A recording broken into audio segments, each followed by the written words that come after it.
Hi friends, ఓం సాయిరామ్. బాబాగారి ఆశీస్సులు అందరిపైన ఉండాలని మనస్ఫూర్తిగా కోరుకుంటున్నానండి. అందరూ కూడా సుఖంగా, సంతోషంగా, ఆరోగ్యంగా ఉండాలని, మీ అందరిపైన షిరిడి సాయిబాబా ఆశీస్సులు అందరిపైన ఉండాలని మనస్ఫూర్తిగా కోరుకుంటున్నాను. ఇక ఎటువంటి కష్టాలు, సమస్యలు ఉన్నా సరే ఒక్కసారి బాబాగారికి చెప్పుకోండి. కంపల్సరీ మీ కోరికలు అయితే నెరవేరుతాయి. ఒకసారి చెప్పుకొని చూడండి. కంపల్సరీ మీ కోరికలు నెరవేరడానికి బాబాగారు ప్రయత్నం చేస్తూనే ఉంటారు. ఈరోజు బాబాగారు సందేశం అండి. బాబాగారు ఏమంటున్నారంటే, తల్లి, ఈ 3 నెంబర్లలో ఒక నెంబర్ తాగు తల్లి. ఎంతో ఆశతో ఎదురు చూసే శుభవార్త వింటావమ్మా. గురువారం నీ జీవితంలో పెద్ద అద్భుతం జరగబోతుంది. అదేమిటో తెలుసుకో తల్లి అని మన బాబాగారు మనందరి కోసం చాలా అంటే చాలా చక్కటి సందేశం తీసుకొచ్చారండి. మరి మన బాబాగారు ఎందుకు చెప్తున్నారో ఆయన మాటలో తెలుసుకుందాం. చిన్న రిక్వెస్ట్ అండి, మన వీడియోస్కి అయితే ఒక చిన్న లైక్ అయితే ఇవ్వండి. ఇక తన్మేలు చూశారు కదండి, 3 నెంబర్స్ ఉన్నాయి కదా. బాబాగారిని స్మరిస్తూ ఒక నెంబర్ అనుకోండి. ముందుగా అయితే ఫస్ట్ నెంబర్ తాకిన వారి గురించి అయితే బాబాగారు ఇలా చెప్తున్నారండి. తల్లి, ఈరోజు నీకు మంచి జరగాలి అని రాసిపెట్టి ఉందమ్మా. ఎలాంటి సందర్భంలోనైనా సరే ఆలోచనలు మంచిగా చెయ్యి. మన ఆలోచనలే నిజమవుతాయి. నువ్వెందుకోసం అయితే ఆలోచిస్తున్నావో అలాగే జరుగుతాయి. అందువలన నువ్వేదైతే వద్దు అని అనుకుంటున్నావో ఆ ఆలోచనలు దూరంగా పెట్టు. కావలసిన అవసరమైన వాటి గురించి మాత్రమే ఆలోచించు తల్లి. నీకు అవసరమైన ప్రతిదీ కూడా నెరవేరుతాయి అని మనస్ఫూర్తిగా నమ్ము. అప్పుడే నీకు ప్రతి ఆలోచన కూడా ఆనందాన్ని ఇస్తుందమ్మా. జీవితంలో ఒంటరిగా పోరాడిన నీకు ఓదార్పు మాటలు చెప్తున్నానని అనుకోవద్దు తల్లి. నిజమైన ఈ మాటలు నీ సాయి తండ్రి సత్యవాకులు తల్లి.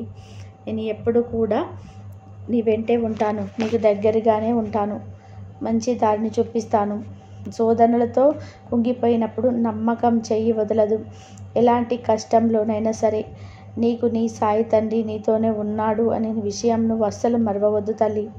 నువ్వు పోగొట్టుకున్నవన్నీ కూడా 1000 రెట్లైన దక్కించుకుంటావు తల్లి. నీ సాయి తండ్రి నేను నీతోనే ఉన్నాను. కొన్నిసార్లు నువ్వు గమనించటం లేదు అంతేనమ్మా. గమనించడానికి నువ్వు ప్రయత్నం కూడా చేయటం లేదమ్మా. ఇక నుంచి అయినా కూడా నువ్వు గమనించు, ఆలోచించు. కష్టం వచ్చినప్పుడు కుంగిపోవద్దు.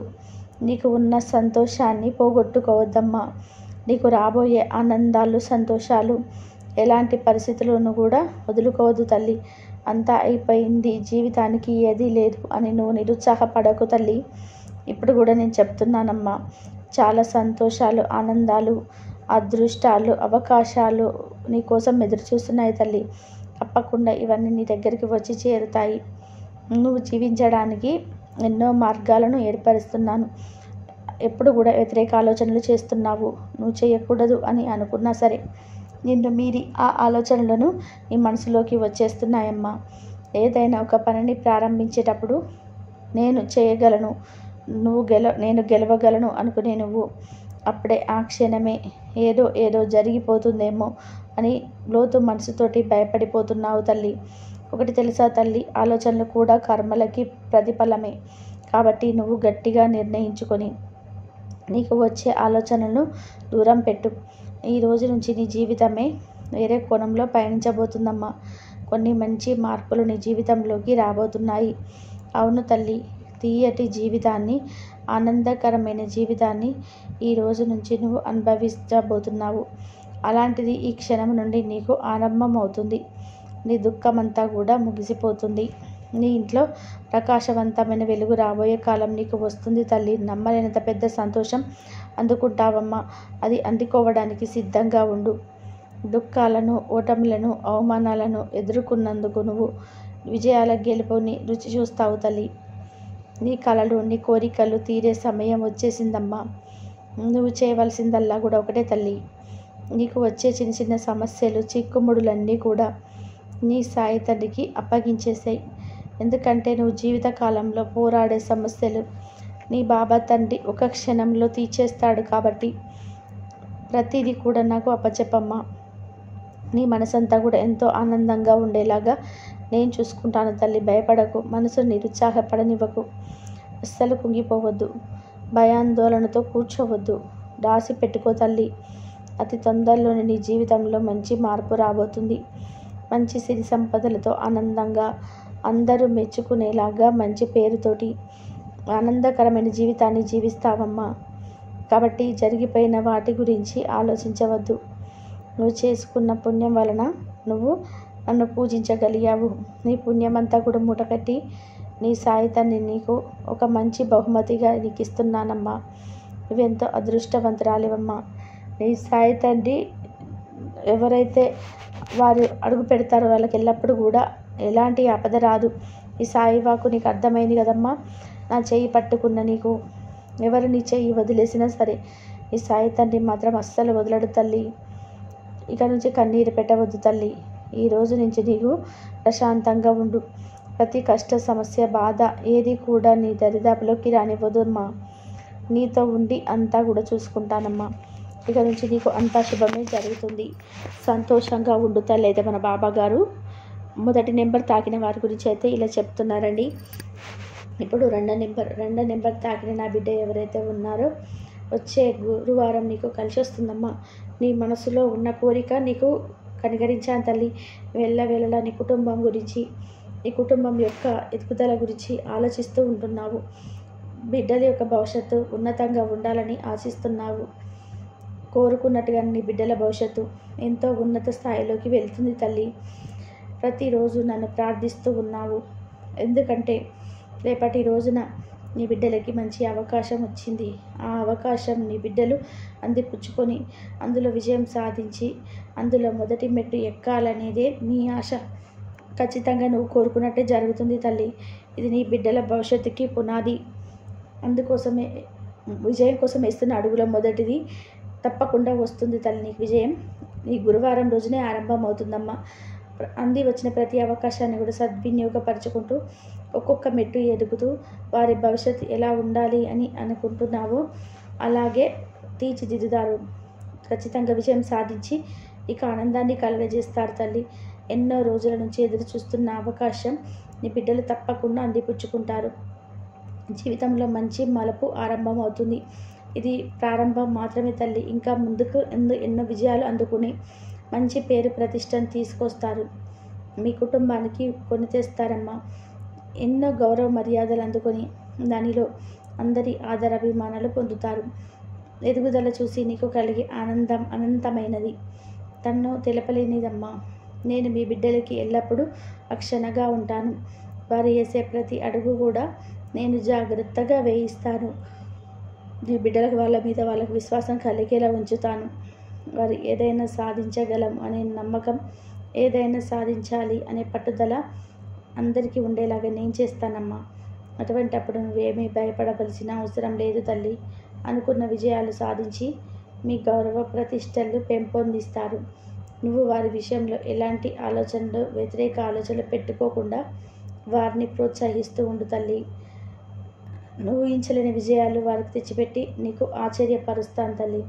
నేను సదా వారి వెంట ఉంటూ ఎల్లవేళలా వారిని కాస్తూ ఉంటాను. నా ఆశీస్సులు ఎప్పుడు ఉంటాయమ్మా. నువ్వు ఎటువంటి ఆందోళన, దిగులు పెట్టుకోకుండా సంతోషంగా ఉండు తల్లి. అయితే మన బాబా గారు రెండో నెంబర్ తాకిన వారి గురించి అయితే ఇలా చెప్పారండి. ఇప్పుడు మూడో నెంబర్ తాకిన నా బిడ్డ ఎవరైతే ఉన్నారో తల్లి, నువ్వు ఎక్కువగా దిగులు చెందుతున్నావమ్మా. అస్సలు దిగులు చెందవద్దు. నీకు అంతా మంచి జరుగుతుంది. కన్నీరు పెట్టడం వల్ల ఏమీ ఉపయోగం లేదు. నీ ఆరోగ్యం దెబ్బతీయడం తప్ప పెద్ద కష్టమే వచ్చింది. కానీ అదే తలుచుకుంటూ ఉండి జీవితం అంతా వేదన భరితంగా ఉండకు తల్లి. జీవితం అన్న తర్వాత మార్పు సహజమే కదా. జీవితం మంచిగా సాగిపోతున్న సమయంలో చెడు ప్రవేశించడం ఎంత సహజమో, చెడు రోజులు అనుభవిస్తున్న సమయం కూడా మంచి ప్రవేశించడం కూడా అంతే సహజం తల్లి. లేకపోతే మన జీవితంలో చెడు ప్రవేశించినంత త్వరగా మంచి ప్రవేశించదు కదా. సహనాన్ని పరీక్షిస్తుంది. తట్టుకుని నిలబడ్డావా, నువ్వు జీవించినంత కాలం కూడా సకల సౌభాగ్యాలు అనుభవిస్తూ సకల సంతోషాలు అనుభవిస్తావు. అలా కాకుండా పరిస్థితిని తిట్టుకుంటూ అందరినీ దూషిస్తూ లేదంటే వెంటనే ఈ చెడుని తప్పించుకోవాలి అని వేరే దారిలో ప్రయాణించాలని అనుకుంటే ఇంకా భయంకరమైన రోజులను అనుభవించవలసి వస్తుంది తల్లి. కాబట్టి నువ్వు చేయాల్సిందల్లా కూడా ఓర్పుతో సహనంతో ఉండడమే తల్లి. నువ్వేమి కోల్పోయావో అవన్నీ కూడా నువ్వు తిరిగి పొందుతావు. రేపు పోగొట్టుకున్నవన్నీ కూడా తిరిగి పొందుతారు. ఒక్కొక్కరు త్వరగా పొందుతారు, కొద్దిపాటి ఆలస్యం అవుతుంది, అంతే తప్ప ఎవరికి కూడా అన్యాయం జరగదు తల్లి. నీకు న్యాయమే చేస్తానమ్మా. అలాగే నీ మనసులో ఒక కోరిక ఉంది. ఆ కోరిక ఏంటో నాకు తెలుసు తల్లి. నువ్వు పదే పదే నాకు తెలియజేస్తున్నావు కదమ్మా. ఆ కోరిక నెరవేరి ఉపాయం చెప్తానమ్మా. నేను చెప్పినట్టుగా చేసి చూడు తల్లి. నువ్వు అనుకున్న ఆ కోరిక కూడా నెరవేరబోతుంది. నువ్వు ఎండ్లవేళకు ఒకటే కోరుకుంటున్నావు, నీ మనసుకు నచ్చిన వ్యక్తితో వివాహం జరిపించాలి అని. నువ్వు జీవితంలో ఎంతో ఆనందంగా ఉండాలి అని, సంతోషంగా ఉండాలి అని, నువ్వు ఈ వివాహం జరిపించమని నన్ను ఎంతగానో వేడుకుంటున్నావు. నువ్వు కోరుకున్నట్టుగానే జరగాలని నా ఆశీస్సులు నీకు అందిస్తున్నాను తల్లి. దానికి ఒక ఉపాయం చెప్తాను. నువ్వు దానిని శ్రద్ధాభక్తులతో పాటించమ్మా. నమ్మకం పెట్టి చెయ్యి. ఖచ్చితంగా నువ్వు అనుకున్నట్టుగా అంతా అనుకూలంగా జరుగుతుంది. అదేమిటి అంటే, మంగళవారం రోజున మంచి సమయం చూసుకొని అపర్ణాదేవి యొక్క నామం పఠిస్తూ ఉండు. ఇలా ప్రతిరోజు కూడా 108 సార్లు పఠిస్తూ ఉండమ్మా. నువ్వు కోరుకున్న కోరిక చాలా త్వరగా నెరవేరుతుంది. ఆ నామం ఏమిటి అంటే, ఓం శ్రీ అపర్ణాదేవియే నమః. ఈ నామాన్ని ప్రతిరోజు కూడా 108 సార్లు పఠించు తల్లి. నీకు త్వరలోనే నీకు నచ్చినట్టుగా నువ్వు కోరుకున్న బంధంతోటే మంచిగా వివాహం జరుగుతుంది తల్లి. ఒక వివాహ విషయంలోనే కాదు, రుణ బాధలు తొలగాలని, సంతానం కలగాలన్నా, వివాహ సంబంధాలు కుదరాలన్నా, భార్యాభర్తల మధ్య సఖ్యత కలగాలన్నా, ఏ కోరిక అయినా సరే ఆ కోరికను అమ్మవారికి తెలుపుకొని నీ స్తోత్రం పఠనం చేస్తూ ఉంటే అమ్మవారి అనుగ్రహం మీ పైన పుష్కలంగా ఉంటుంది తల్లి. అమ్మని పూజిస్తే నువ్వేది అనుకుంటే అదే జరుగుతుంది. అమ్మ దయ నీ పైన నిండుగా ఉంటుంది. అమ్మ దయ ఉంటే అన్నీ ఉన్నట్టే. నువ్వు కోరుకున్న కోరిక త్వరలో నెరవేరాలని నా యొక్క ఆశీస్సులు నీకు అందిస్తున్నానమ్మా. సంతోషంగా ఆనందంగా ఉండు తల్లి. మన బాబాగారు 3వ నెంబర్ తాకిన వారి గురించి అయితే ఇలా చెప్పారండి. ఫ్రెండ్స్, మన బాబాగారు మంచి సందేశాన్ని అందించారు కదండి. ఈ సందేశంలో ఎంతో ఆలోచన, వ్యతిరేక ఆలోచనలు లేకుండా మంచిగా ఆలోచించుకో తల్లి. మంచిగా జీవించు. నువ్వు ఊహించలేనంత విషయాలు తెచ్చిపెట్టి వారు ఆశ్చర్యపరుస్తారని నిన్ను సదా వారి వెంట ఉంటూ ఎల్లవేళలా వారిని కాస్తూ ఉంటాను. నా ఆశీస్సులు ఎప్పుడు కూడా ఉంటాయమ్మా. నువ్వు ఎటువంటి ఆందోళన, దిగులు పెట్టుకోకుండా సంతోషంగా ఉండు తల్లి. మన బాబాగారు ఇట్లా చెప్తున్నారండి. కాబట్టి మనకు ఏది జరిగినా సరే బాబా మీద భారం వేసేసి కనుక చేసుకున్నట్లయితే అంత మంచి జరుగుతుంది. ఈ వీడియో కనుక మీకు నచ్చితే లైక్ చేయండి, షేర్ చేయండి. అందరూ బాగుండాలి, అందరిలో మనం ఉండాలి.